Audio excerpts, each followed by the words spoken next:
Okay guys, this is part 1 of my 50 favorite Nintendo DS games of all time. First of all, I've been promising this for months, and I want to apologize for taking so long.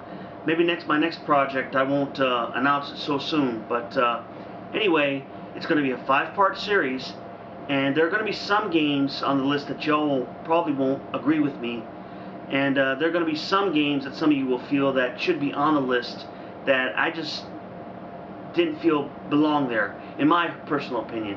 But I'm looking forward to hearing from your comments, and I hope they're lively comments, and whether you like the games I present or not, I hope you at least enjoy the video, and I hope I'm entertaining enough. Hopefully I had a few humor, had some things, I don't know. What I plan to do is I plan to show you the package itself of each game, and to give the Metacritic score for each of the games, if they have a Metacritic score available. Sometimes they won't, sometimes they will. And maybe I'll give you a few thoughts beforehand about each of the games that I pick. But anyhow, I'm looking forward to finishing this out. Hopefully, by the end of the year, I'll be done with part 5. But anyway, I'm looking forward to hearing from your comments, and enjoy. Thanks. Okay, at number 50, you have DK Jungle Climber, Metacritic score of 77. DK Jungle Climber is the DS sequel to the Game Boy Advance cartridge DK King of Swing, with a very strong Donkey Kong Country vibe. It's a platform puzzler with a whole lot of characters from the Donkey Kong Country universe, and a similar art design. But instead of DK walking and jumping on platforms, use the shoulder buttons to get him to move with pegboards of various sizes, or climb vines, whichever the case may be. The left shoulder turns him to the left, and vice versa. You can manipulate the shoulder buttons to point DK in the direction you need him to go. You push both buttons together to get him to jump from one place to the other. You can attack enemies while jumping by pressing the A button while DK is in midair. You hold on to just one button to get him to spin until he gains enough momentum to fly further across the screen, or to take out the bad guys. Just like Donkey Kong Country, there are many objectives for DK to get to, with different bad guys and some boss battles. You also collect a lot of bananas as well. You can also collect the letters K-O-N-G, just like in Donkey Kong Country. The graphics, sound effects, and music score are just as quirky as DK Country. My only problem is using the shoulder buttons tend to tire out your fingers a lot quicker than usual. But then again, you can always use the control pad to get them to move. I'm shocked there is no Donkey Kong Country game for the DS, but DK Jungle Climber helps to build that boy. Maybe they'll have one for the 3DS soon. At number 49, Nevis. And that is a Metacritic score of 70. Would you believe that you can make 500 shapes out of 7 smaller shapes? That's how many puzzles are in this game, over 500 of them. Nevis is the word 7 spelled backwards. It's basically a bunch of Tangram puzzles. Tangrams are ancient puzzles where you take 7 oddly shaped objects to form into various larger shapes, usually animals. There might have been a bunch of these kind of games released in the DS in Europe or Japan, but this is the first one I've seen in the US. You use the stylus to flip and turn the shapes at the bottom of the screen to match the shape shown on the top screen. The premise is very simple, but the puzzles are deceptively difficult, yet satisfying. One of the reasons I like this game so much is the fact that the puzzles are a lot harder than you think they would be.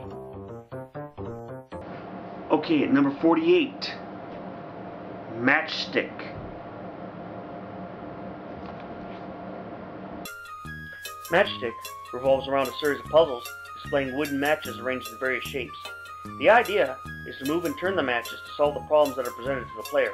For example, some puzzles require you to move matches to solve a math problem, or to make the math solution true. Some of them require you to move the matchstick to change the shape to something else using a limited number of moves.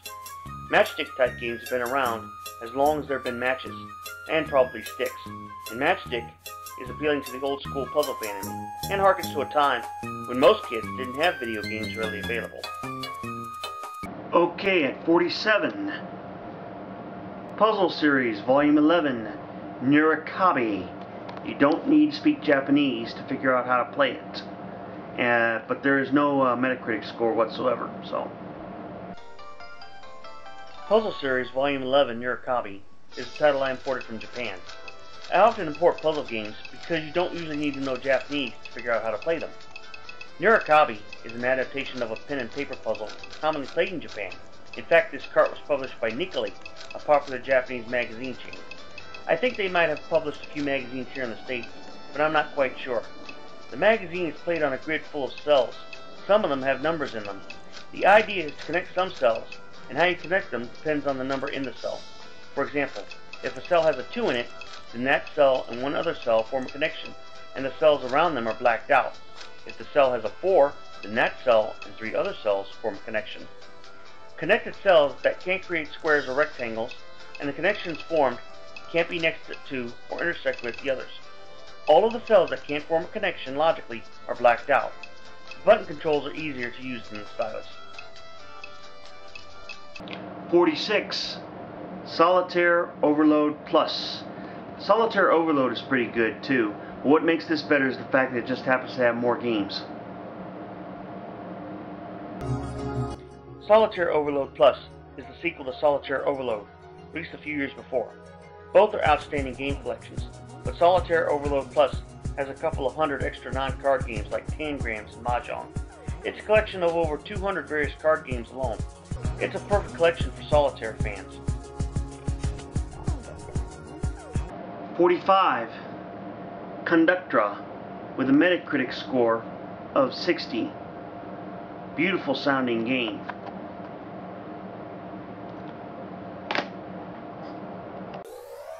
Conductra is a puzzle game where the bottom screen is covered by a rectangular area, which is bordered on all 4 sides by alternate black and gray squares. At the bottom is a display that shows the next dual-colored rectangle piece, made up by 2 separate squares.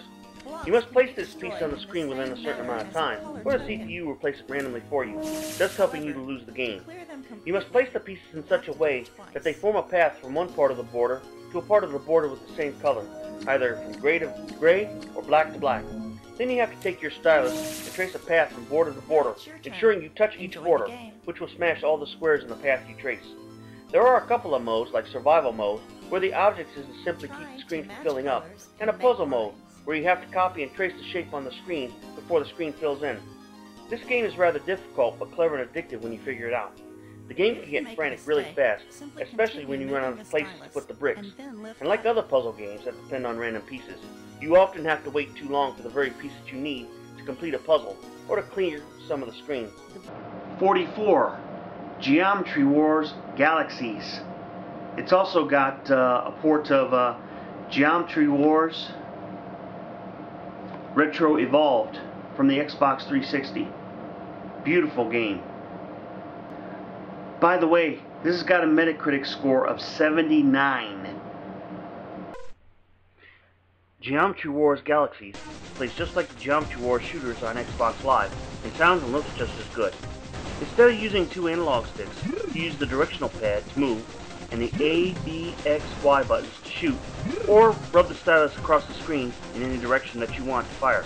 It takes a little bit of getting used to, but once you do, it's a blast to play. 43.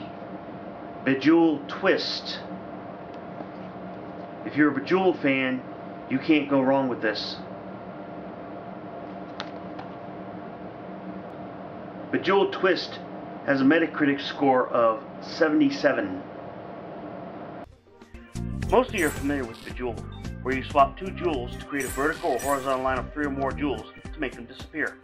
Well, Bejeweled Twist's variation is that you have a square you move around the screen, and you twist 4 jewels clockwise in a way to get 4 jewels in a square instead of a line to make them disappear. You run into various special jewels that perform various stunts, like blowing up the other jewels all around it, and removing whole lines of jewels. There are a bunch of different modes with this cartridge, including Survival, Challenge, and Versus.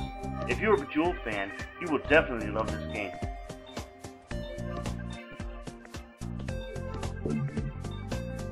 At number 42, Build a Lot. There's no critical consensus on Metacritic, but I like it. It's a great game. Build a Lot is the DS port of a downloadable game for your PC, but it's just as addictive and fun. The music and building sound effects are just as cool, but the visuals are a little bit harder to see. Build a Lot is a lot like Diner Dash or Cake Mania, with real estate instead of food. You start out with the resources to build a few houses to sell and maintain. After a while, you have more building materials available to you, along with more lots and the ability to build and sell larger houses. It's a rather addictive game. If you like Diner Dash, then you might like this one. The interplay is simple, and you don't feel as rushed to get through the game.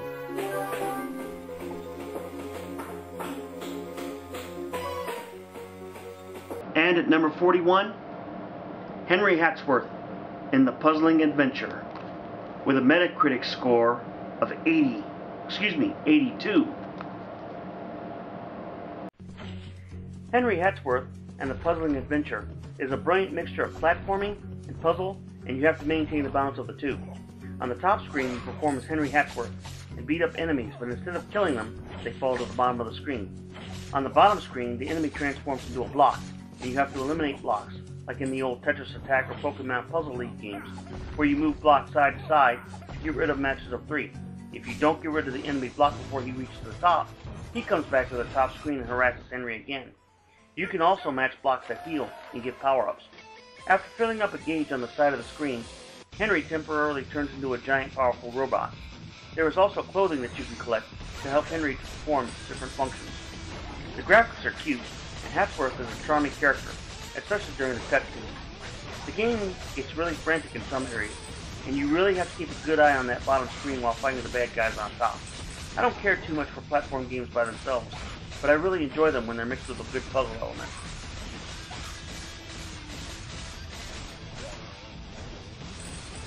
Okay gang, that was part 1 of my 50 favorite DS games. And before I go, I want to give a special shout out to a couple of people who allowed me to borrow some of their YouTube footage.